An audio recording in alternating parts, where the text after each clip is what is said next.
but since the year 2005, which I'll talk about in a moment, up until March 2013, I was chair of something called the Commission for a Sustainable London 2012. This is a unique organisation. It was an independent assurance body. The media used to call me the sustainability watchdog. And it was my job really to oversee the whole Olympic programme in terms of, is it really fulfilling its promise to deliver on the most sustainable games ever, and to report independently to the public and to advise the senior politicians accordingly of the risks and issues related to sustainability. So I'd like to talk a little bit about that to you today, but if there is one thing that I would like you to take away, one single message about the London Olympics that you need to understand, it was big! Imagine the biggest big thing you can imagine. And here's our glorious mayor, Boris Johnson. I know that not all of you are from London, so you may not quite understand Boris, but he does have a habit of opening his mouth and putting his foot in it. And this was Boris actually describing how big the Olympics was when he was in Seoul, in Korea. And he described it as like eating a hippopotamus. Unfortunately, hippopotamuses are a protected species in Korea. And talking about eating one didn't go down particularly well. More about Boris later, I promise you. If I can cast your minds back to July 2005, and in particular the 6th of July 2005, that was the day that the president of the IOC, Jacques Rogge, announced that London would win the right to stage the 2012 Games. And this is Dame Kelly Holmes looking very excited about that. Of course, many of you will also remember the next day, when London turned from joy to tragedy, and the 7/7 bombings that we experienced on our transport system. So there was an enormous kind of emotional roller coaster going on in London at the time. At that time, the biggest construction project in Europe was Heathrow Terminal 5. I was working for BAA at the time. I was responsible for BAA's carbon strategy, and I was talking over the break about how heavily I used to get quizzed by investors 10 years ago about carbon-related risks. So I know as an investment community, and particularly an ethical investment community, these are not new issues for you. I was also responsible for BAA's standards of sustainability in construction and in supply chain, so I was very heavily involved with Heathrow Terminal 5. What we had with Terminal 5 was something called EAG, the Environmental Advisory Group, and that was a group of the great and the good brought together during the planning process for Terminal 5 to advise, to review, to challenge, and to actually put some substance into the sustainability objectives for the project. And that was great, and they came and they reviewed and challenged and they advised. And then when the planning permission was granted and the project started proper, the group was quietly disbanded and never seen again. Some of the sustainability objectives of this project were very well achieved, some were not achieved, and they were quietly brushed under the carpet and they weren't really spoken about. So when I started to get involved with the Mayor's Office and started to think about the bid for the London Olympics in 2005 on a voluntary basis, I was absolutely determined to create an organisation that really held the delivery bodies to account for doing what they said they would do. I'd had a glimpse of what was possible with Terminal 5, and I wanted to push things much, much further and to create a real organisation with teeth that could really challenge on the sustainability objectives. So when we get to April 2008, the biggest project in town now is the Olympic Park, £9.6 billion development of the Olympic Park. Heathrow Terminal 5 was actually opened and in operation. So London's attention actually focused much more on the Olympic Park, away from West London into East London, a very poor part of London, and a part of London that really needs regeneration. And again, I'll come to that in a little bit more detail in a moment. So you can imagine how proud I was when Mayor at the time, Ken Livingstone, announced my appointment as chair of the Commission for a Sustainable London 2012. God, I was proud. I told everybody. No, actually I didn't. I told my mother, and my mother rang everybody, but never mind. I mugged up on every subject to do with sustainability under the sun. I was ready for this job. So, what are the 3 questions that the great British public asked me most about the London Olympics? Question number 1. Can you get me any tickets? No! I applied for loads of tickets, and I got 2 tickets for the trampolining. Don't laugh, it was actually quite good. No, I couldn't get you any tickets. Question number 2. Is it really like the 2012 programme on the television? Again, those from outside the UK might not have seen it, but they had this spoof programme about the Olympics, and they had a similar one in Australia when they had the Sydney Games in 2000. There was one particular episode where they're talking about the wind turbine, and the wind turbine for the Olympic part was eventually cancelled, and they're having this spoof debate, and the PR lady there over on the far left-hand side was saying, well, so it's not going to be windy during the games, can't you put an electric motor in it to make it look like it's going round when it's windy? Did that conversation ever take place? Yes, possibly. That programme was far too close to reality for comfort, believe me. Right, question number 3. What's it like working for Mayor Boris Johnson? Is he really as mad as he appears on the television? Yes! He's also one of the most intelligent people I've ever met, but he does have a habit of being slightly eccentric. I first encountered Boris in 2008 when he was elected as mayor, and as one of the jobs I had to do was to go once a year in front of the Olympic board, which comprised the 4 leaders responsible for the Olympics, to give my independent view on the sustainability issues. And I'm there giving my sort of 10-minute précis of a year's really hard work in my report. And Boris wasn't really listening, but suddenly he sort of zoned in. Well, sustainability. He said, are we going to get electric cars? Well, 2008, it wasn't possible to tell, because commercially the way that the Olympics work is the way that an Olympic Games or any major event will procure things it needs is first of all to offer it up as a marketing opportunity. So the deal is, how much will you pay us for the privilege of supplying 4,000 cars for the period of the Olympics for free, in return for brand recognition like this. However, in 2008, recession, whole loss of confidence in the investment community, was it possible to actually arrange for such a deal? And at some point in time, there was even talk about paying for the cars, which is something that's never been done. Anyway, so I said, well, no, we really can't tell at the moment. Yes, there is an emissions cap, 120 grams for the fleet for the emissions. Yes, the team are actually looking at finding sustainable options, but at this moment in time, a deal has not been done.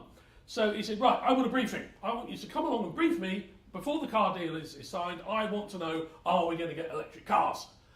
And I kid you not, at that point then, he sort of zoned out, and he actually sat there going, electric cars, plug in, tune in, drop out, yeah, man. Honestly, this is the Mayor of London. So anyway, eventually, the car deal wasn't quite as bad as we thought. There was some competition for cars between 3 companies, 2 of which were Nissan and BMW. And it was an interesting comparison and an interesting kind of way of thinking and looking at these things.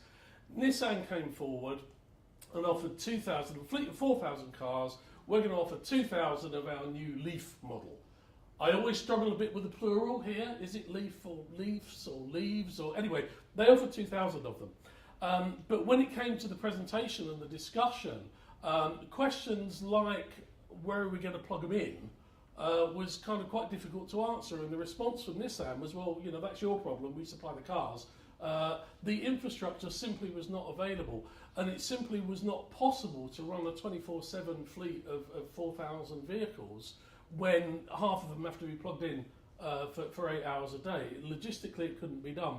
So the logistics team said, well, the best we think we can do is 10% of the vehicle fleet, so 400 cars. So the way that the carbon footprint of the fleet was evaluated to say, well, assuming a maximum number of 400 cars, what does the carbon footprint look like? BMW's fleet is actually, their ordinary cars are significantly more efficient than Nissan's, and they made a fantastic offer of highly efficient cars. So therefore, the carbon footprint of the BMW fleet, when you overlay a scenario that says this is what we think can work, was actually the most sustainable. So a deal was done with BMW, and you saw, those of you that were in London during the games would have seen loads of cars around with this sort of livery. They got some fantastic marketing benefit from it. So I went along and briefed the mayor about all of this. I told him the story that I just told you. 2 weeks later, he's on the television on a Sunday morning on one of these really well-hard, political debate programmes, and the journalist is quizzing him. Well, what about the green credentials of the Olympics, Mr. Johnson? You know, Nissan offered 2,000 electric cars, and you chose BMW, and that wasn't the greenest option, was it? I thought, yes, this is my claim to fame. This is my moment. Tell him, Boris, tell him what I told you 2 weeks ago. And you know what he did? He looked with this sort of wounded puppy dog look that he has when journalists are beastly to him, and said, yeah, the BMW offered us more dosh. So that was my career-defining moment, over and done with. Thank you very much. Okay, this is the organisation that I used to run until quite recently. This is our purpose statement. There are 3 important words in here, highlighted in red. Number 1 is independent. We were an official body, but we were an independent body. I think that was very important when it started to come to engaging with stakeholders as an honest broker and sometimes an intermediary around some of the more controversial issues. Assurance and commentary. I didn't want an organisation that could just tick boxes. Have you done what you said you would do? Yes, tick, no, cross, you haven't. I wanted to be able to look forward. You can't provide assurance for an Olympic Games retrospectively. You have to look forward at what are the issues, what are the risks, are you really equipped to deal with some of these targets that you're equipped to deal with in the future? And in many ways that harks back to the earlier panel discussion about looking at investments and businesses, and are they really equipped to deal with the future?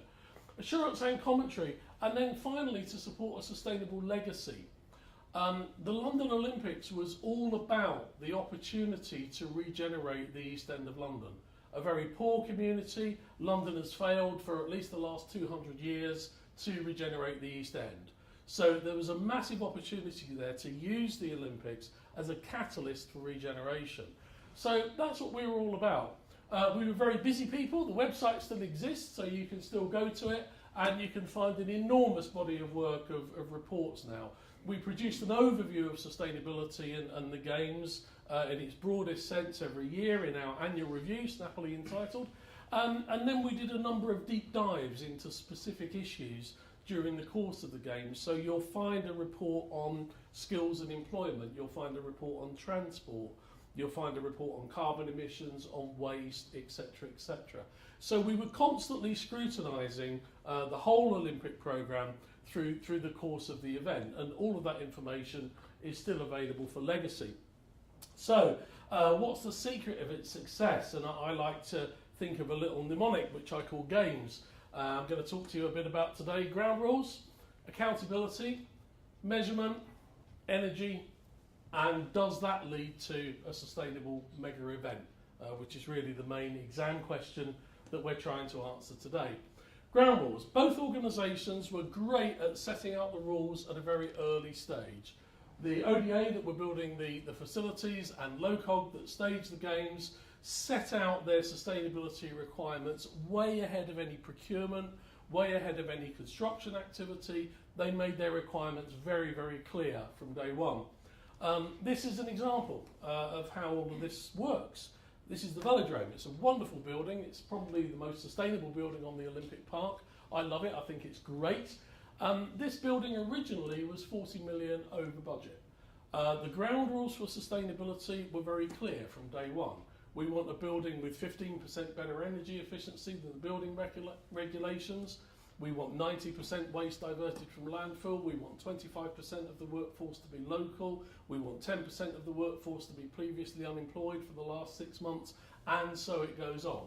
The demands were very, very clear.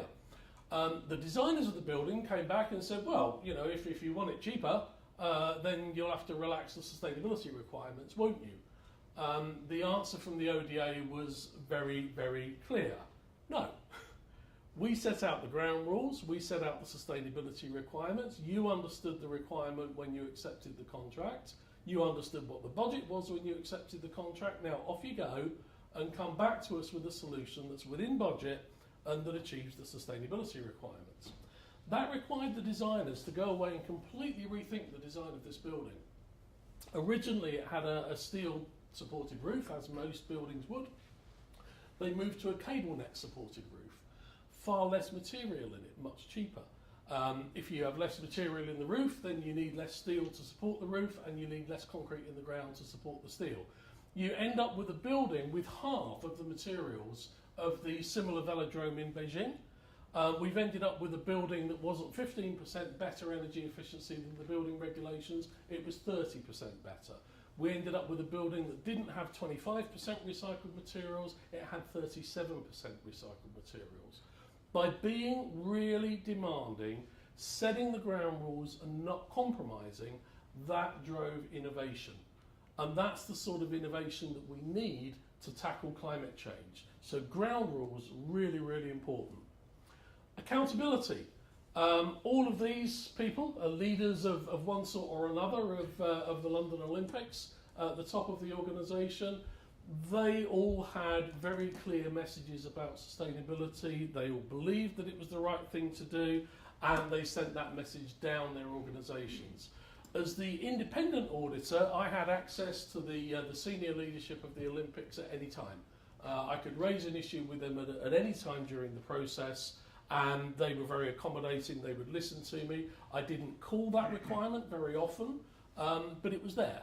And then everybody in the organisation knows that it's there. So if there's something that we can't resolve on the ground, they know that I can go to the very top of the organisation, to the chief executives or to the political leaders and get a hearing so that issue can be addressed. So accountability, really, really important factor. Measurement. This is a very small selection of some of the things that were measured around sustainability in the Olympics.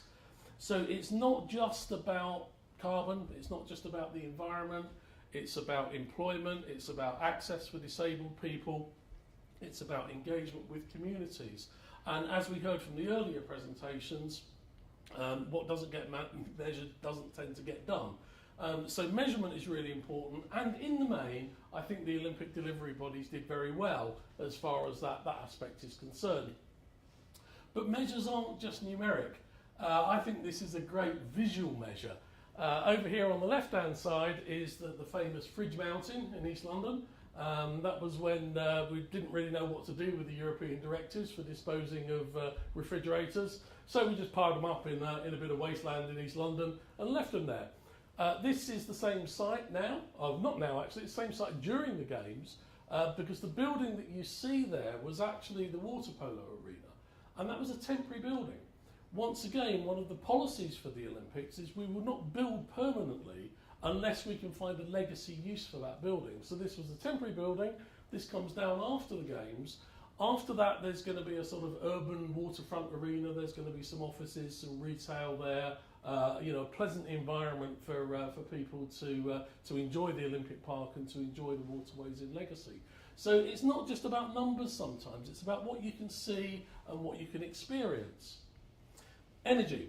There was a good energy strategy for the Olympics, and it worked well except in one respect, which I'll talk to you about in a moment. Energy efficiency. We've spoken about the buildings. All of the buildings achieved the 15% target, and many actually significantly overachieved that target. So we had a very, very efficient series of buildings to manage. There was some really good infrastructure. The two pictures at the bottom are not often photographed for the Olympics. I find them very exciting buildings, but not very many people do. The one on the left is the membrane bioreactor. One of London's main sewers runs alongside the Olympic Park, and Thames Water invested in a plant that can actually take the product of that pipeline, turn it into fresh water to use for irrigation, and also to use for feedstock for the energy centre.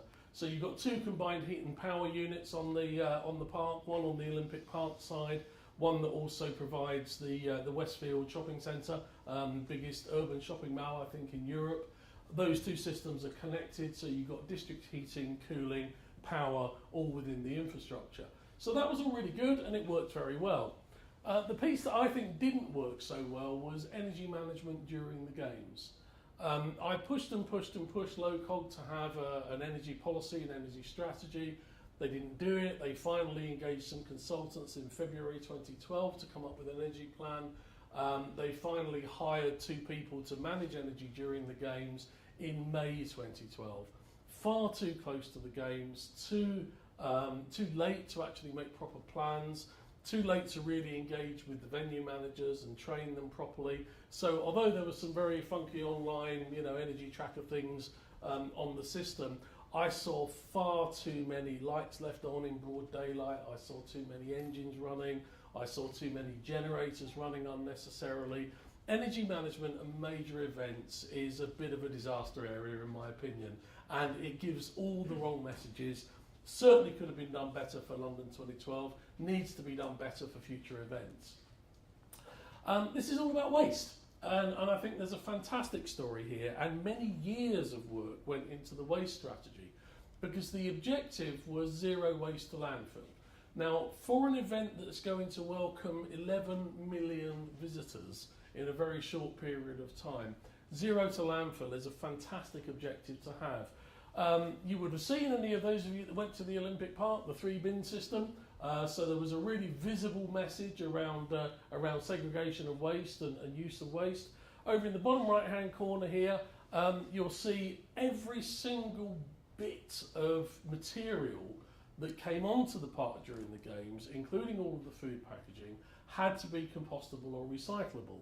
And then you've got this wonderful colour coding going on. So you've got the sort of orangey yellow colour thing on my teacup early one morning on the Olympic Park, and you've got the orangey yellow colour bin that you put it in with all the same symbols on them. So, and then you've also got the orangey coloured bin liner that goes into the orangey coloured truck thing that takes it away to wherever the orangey coloured stuff goes to.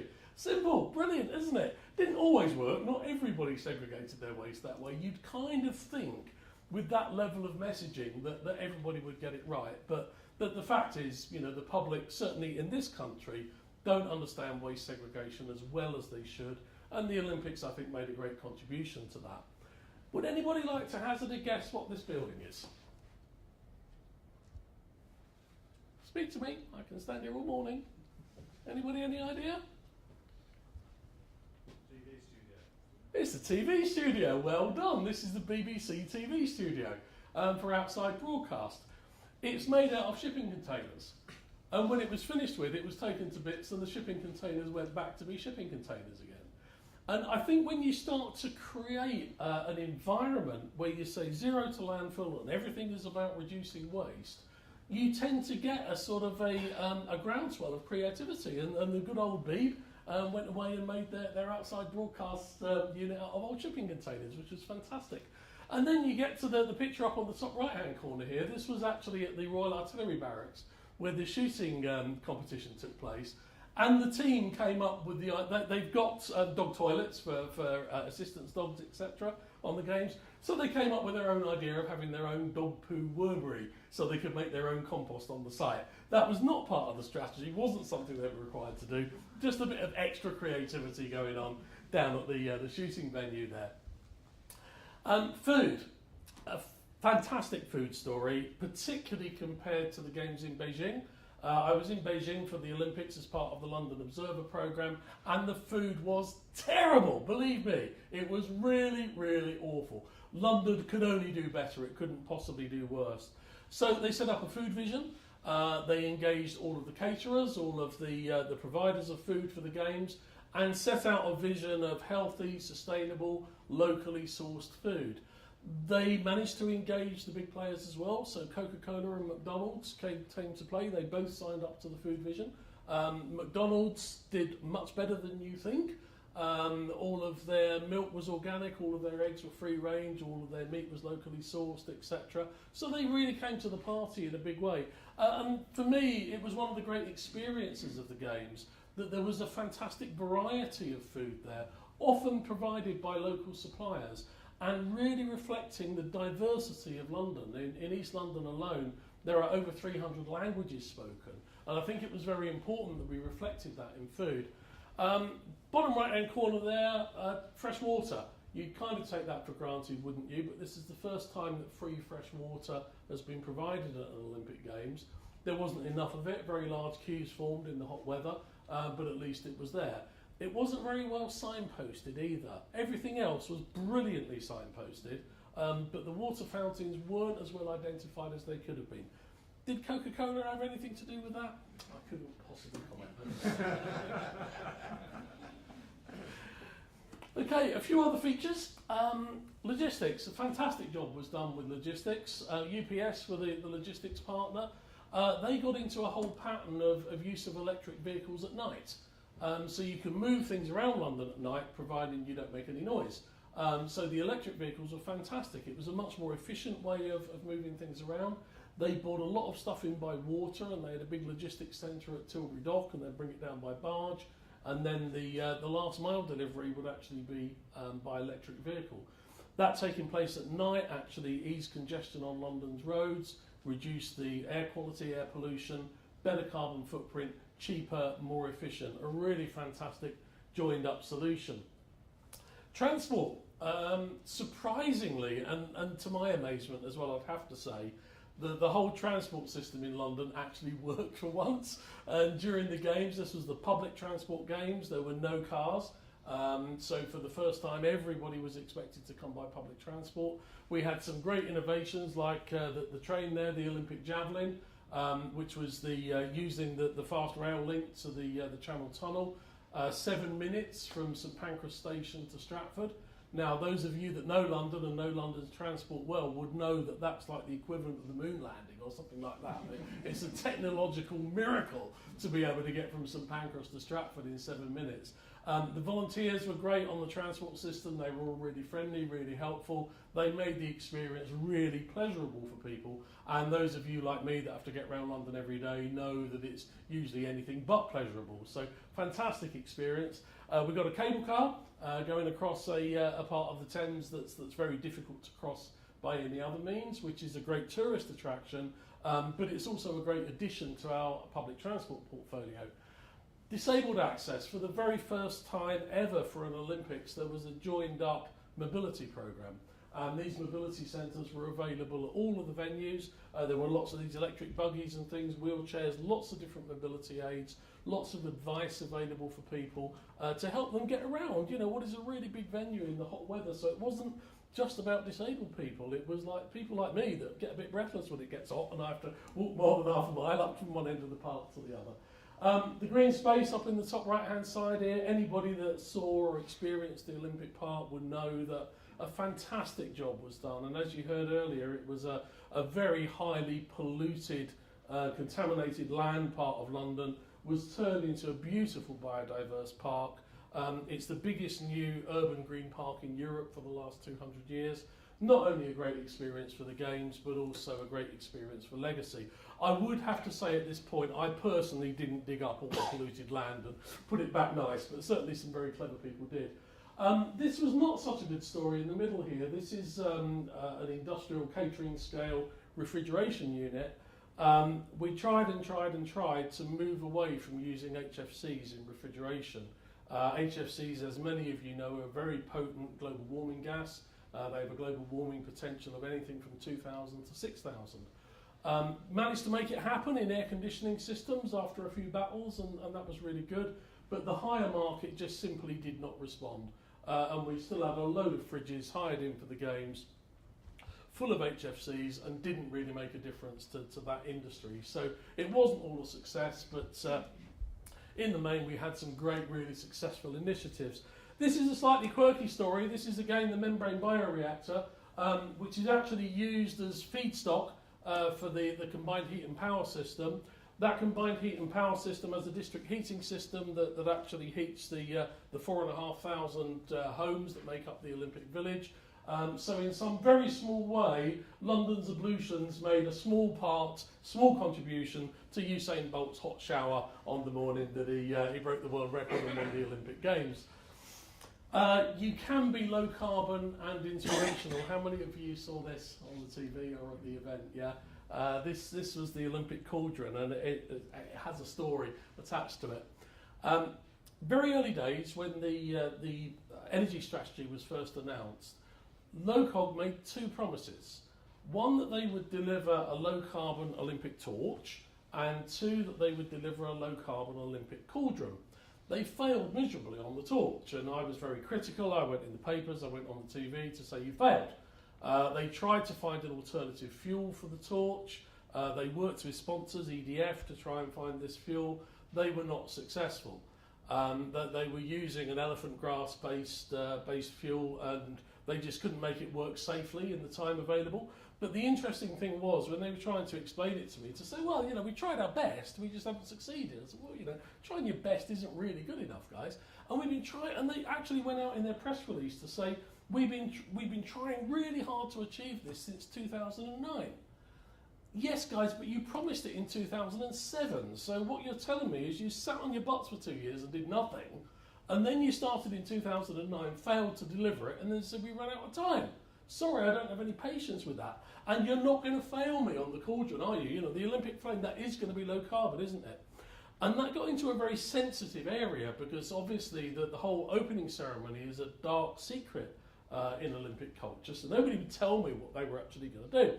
And I nagged and nagged and nagged, and eventually one of the directors called me up and said, Bill Morris is going to ring you, he's the director of ceremonies, and he's going to tell you about the Olympic flame, but you're not to tell a soul. You're to keep this absolutely confidential. Yeah, okay, that's agreed. So Bill called me up and described a little bit of what the flame was going to look like. So I knew before the opening ceremony, to some extent, what the flame would look like.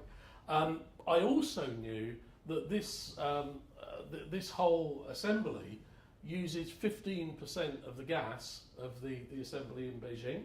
I also know that this whole thing weighs 16 tons, and the Olympic cauldron in Beijing weighed 300 tons. So it really is a massive low-carbon initiative that can look iconic, it can look fantastic, you can deliver it with low carbon.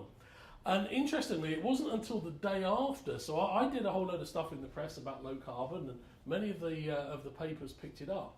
What I didn't realise until I read in the media the next day, they said, the flame was such a deeply held secret. There were only 6 people in the world that knew what it was going to look like.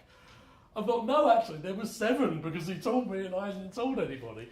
But you can be iconic, you can be inspirational, you can be low carbon, this can be achieved. And for me, this was a great symbol of the low carbon games. Here are 2 interesting photographs. This is the Olympic Stadium, as I'm sure you're probably aware. This really funky rubber matting type soft matting stuff is made from recycled plastic, and the wrap around the stadium is made from a non-PVC tensile plastic substance. Both of those products were supplied by Dow Chemical of the USA, and when the rubber matting went down and it was ordered, nobody said a word.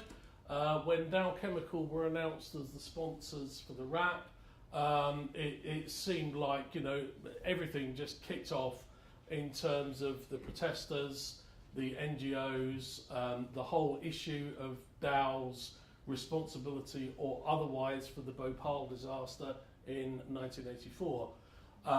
Dow Chemical would maintain that they didn't buy Union Carbide until 2001, after Union Carbide had exited from India. Everything was settled. Organisations like Amnesty International believe that Dow Chemical are wholly responsible for this, and they used the Olympics as a locus for their message and for their protests. It got quite nasty. I was quite deeply involved in all of this, obviously, as the sustainability watchdog. I received threats. Members of my team received abusive phone calls and emails. Sebastian Coe, Lord Coe, had his effigy burned in India in protest to doing this deal. The position that I had to take was, look, I'm the sustainability assurance person for the Olympics. I can't provide assurance for the world's corporations. That's not my job. Very sorry, but it really isn't. It's taken an army of lawyers 38 years, to argue about responsibility for this terrible human disaster. What I can tell you is that wrap around the stadium was the most sustainable wrap available. There were 6 tenders. I reviewed what had been done with the tenders, And I knew that this was the most sustainable offer, and it was a fantastic offer in those terms. But it did lead me to think that there must be more. And it comes back to James's thought about this whole relationship between mega events and human rights and responsibility. There's a huge gulf and a really aggressive stance between DAO and organisations like Amnesty International. And it's not only those. I got a lot of grief about Rio Tinto, about BP, about EDF, and various other organisations that are perceived to be bad by members of the NGO community. So is there a way we can use events like this to actually start to create a dialogue and maybe to create a framework for good practice? And I'm very proud to say that I'm still involved in a piece of work with the Institute of Human Rights and Business to do just that. On the other side of this slide is the London 2012 Megastore. This is about half of it. I didn't have a wide angle lens on my camera, so I could only take a photograph of half of it. It's an enormous emporium of all the useless tat that nobody really needs. But it was really, really in demand. I mean, during the games, you see this sort of Disney-style queuing system out the front there. There were times when they had to shut the shop because the queues were so big they were causing a health and safety problem in the main concourse. Such was the demand for this stuff. LOCOG put in place a huge ethical sourcing program to try and prevent abuses of human rights in the supply chain, and it failed. The Playfair Alliance put undercover workers into 2 Chinese factories, one that made the Wenlock and Mandeville toys, the other one that made the lapel pins, and they found breaches of all 10 principles of the Ethical Trade Initiative base code in both factories. We need to invent a new best practice for this because ethics in supply chain remain a major issue. The abuse of human rights in supply chains are a major issue. Mega events are a huge focus for this and can be a power for the good in future. Sustainable legacy. On the left-hand side here is the Olympic Village. This is where the athletes stayed during the Games. I had the great honour to spend a night in the village shortly before the Games. It's a fantastic place. It's a very sustainable development. It's hugely energy efficient. It's water neutral. It's got all the sustainable stuff you can imagine. The thing that I like about it is it feels just like living in an ordinary apartment. It doesn't feel different. And I think that's what technology can offer us. It can offer us the opportunity to live a sustainable way of life without having to live in a cave. You know, we can live in normal places. But East London still has houses like the picture on the right-hand side. So the Olympics as a catalyst for regeneration is still work in progress, and we probably won't know for another 20 years whether it will happen. Legacy of knowledge is really important, and the London 2012 group have done a fantastic job of publishing a learning legacy website and of actually sharing that knowledge so people can benefit from it going forward. That's given rise to an initiative called the Supply Chain School in the construction industry, which is all about educating small to medium-sized businesses around sustainability. So, this was Lord Coe's promise in 2005. We will create the most sustainable games ever. So, did we deliver the most sustainable games? Did we deliver a sustainable Olympics? No! No! How can you possibly call an Olympic Games sustainable? You use all of those resources to watch a few people running around for 6 weeks.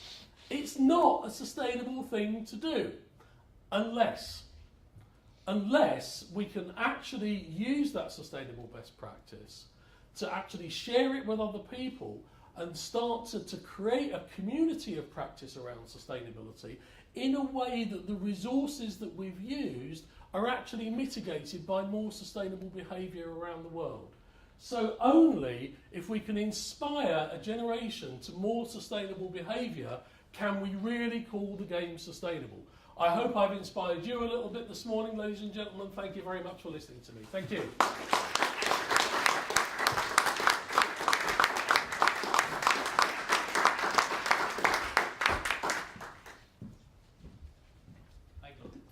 Hello?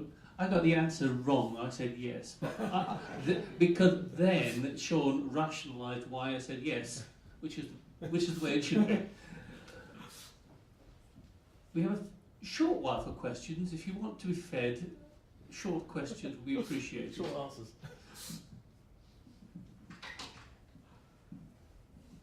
Greg Wright, if it was a really sustainable Olympics, that goes back to the Olympic movement. Have the measures that you started been picked up in Rio and being taken forward, or is that back to the beginning again? No Pasco, no 200 pound. I think Rio have learned a lot from London. They spent a lot of time with my team and the Olympic team. The interesting thing for me about sustainability is it's a contextual thing. Sustainability means something different in Rio to what it means in London.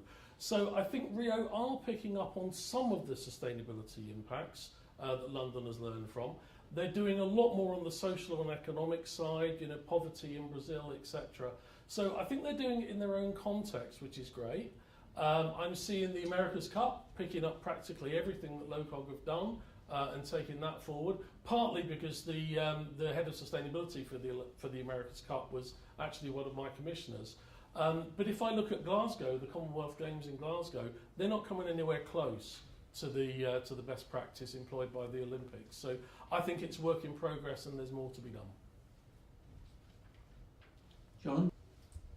Point about the social impact of the Games was quite interesting, and also the gulf between the NGOs and companies on that.